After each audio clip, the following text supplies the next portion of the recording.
आप सभी को हमारे क्रिएट न्यूज़ भोजपुरी चैनल में बहुत बहुत स्वागत है। आप सबके लिए भोजपुरी की न्यू फिल्म लेके आया हूँ, जो पारिवारिक ड्रामा फिल्म होने वाली है। आप सभी भोजपुरिया फैंस के लिए ये दमदार फिल्म अभी 2 घंटे पहले इसका ट्रेलर रिलीज किया गया है। तो आप सबको नई अपडेट के साथ बता देना चाहता हूँ, फिल्म का नाम है बेघर और पारिवारिक ड्रामा फिल्म मूवी होने वाली है।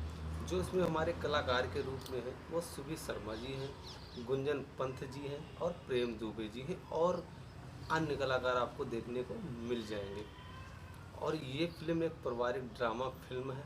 आप सभी अपने परिवार के साथ बैठकर इस फिल्म का, भोजपुरी फिल्म का एंजॉय उठा सकते हैं। और आपको अगर फिल्म अच्छी लगे तो हमारे कमेंट बॉक्स में ज़रूर बताना कि भोजपुरी की नई फिल्म लेकर। जय भोजपुरी।